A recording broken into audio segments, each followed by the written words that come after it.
many of the crazy things that we've all shared on social media can be traced back to the dude behind this wall.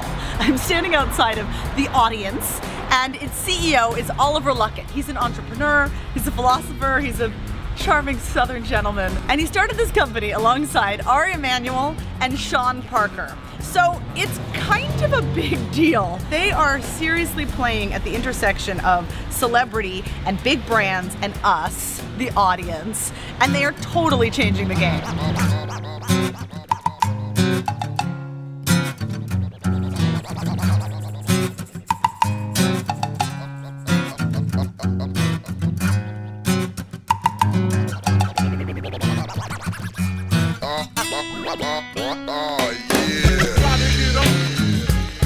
Thank you for sitting down with us. You're welcome. Do you want to tell these fine folks what The Audience is? So The Audience is a company that is about 2.5 years old now.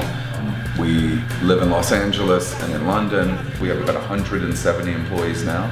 We have a team of people that are creative people, that are production people, that are people that are great at telling stories. At the end of the day, the reason that we have all believe that we are at the culmination of our career inside of this company is because we all fundamentally value art.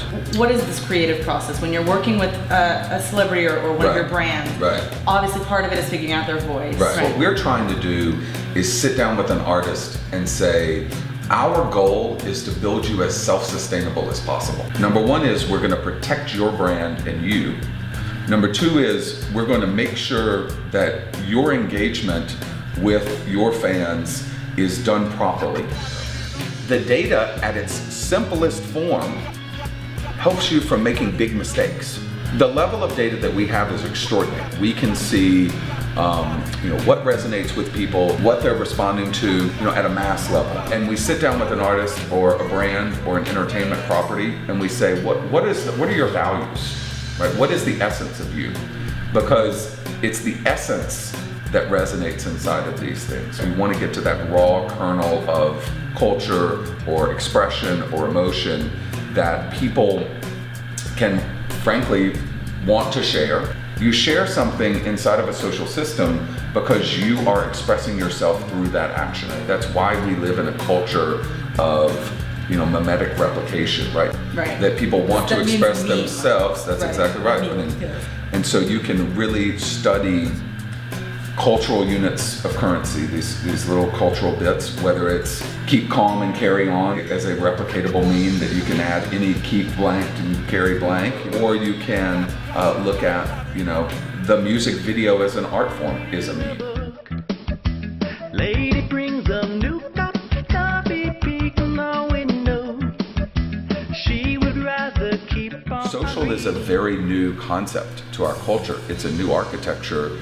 Why do we suddenly have the selfie? Why do we suddenly have memes? Why do we have top 10 lists? Why is our culture changing around these new technologies? Whether it's moving people with emotion around something like Dove beauty sketches, which makes a woman question her own self-esteem and look at it from a different perspective. We're trying to build something out of this new architecture that's meaningful. We are definitely now starting to see the impact of what we do from a cultural standpoint. I believe, that there's something very valuable to rewarding content creators for the content they create. If you reward content creators, then you build an ecosystem that allows for a lot of content to be created. It seems like what you're really sort of pointing out is that the creativity, the art, the story, the whatever that they're making, and the marketing around that and how they communicate with, it's all actually content. It's all art. That's exactly right. It's all the same now. And please don't make marketing. Right, and don't make it feel different than that. No one wants to be told what to think inside of one of these systems. Are you optimistic about humanity? Yes. I'm extraordinarily optimistic about humanity. I actually feel like it's inevitably optimistic. When a society values new values that we think are humanistic and they're universal values, then things change very quickly. The church was greatly affected by the printing press, right? It was greatly affected. Suddenly you had secular literature and you had literacy and you had worldly goods and you had all of these things that come and competing ideas and all these things that come out of that. And because of the technology that we're creating, That's fascinating to me. You know, you look at it, it's very similar. It's iconography and dogma and all those things, you know, kind of replicated again. And you look at what works on the internet and it's the opposite, right? It's why we sit here surrounded by art. It's why we hire people that are passionate about art or about music or about culture. We can teach them the rest. Why are you in Hollywood? Why am I in Hollywood? Silicon Valley. I believe that the people that come to Los Angeles, including myself, value art and entertainment first and foremost. And I don't think that that exists anywhere else in America as acutely as it does in Hollywood. And also the weather is incredibly nice.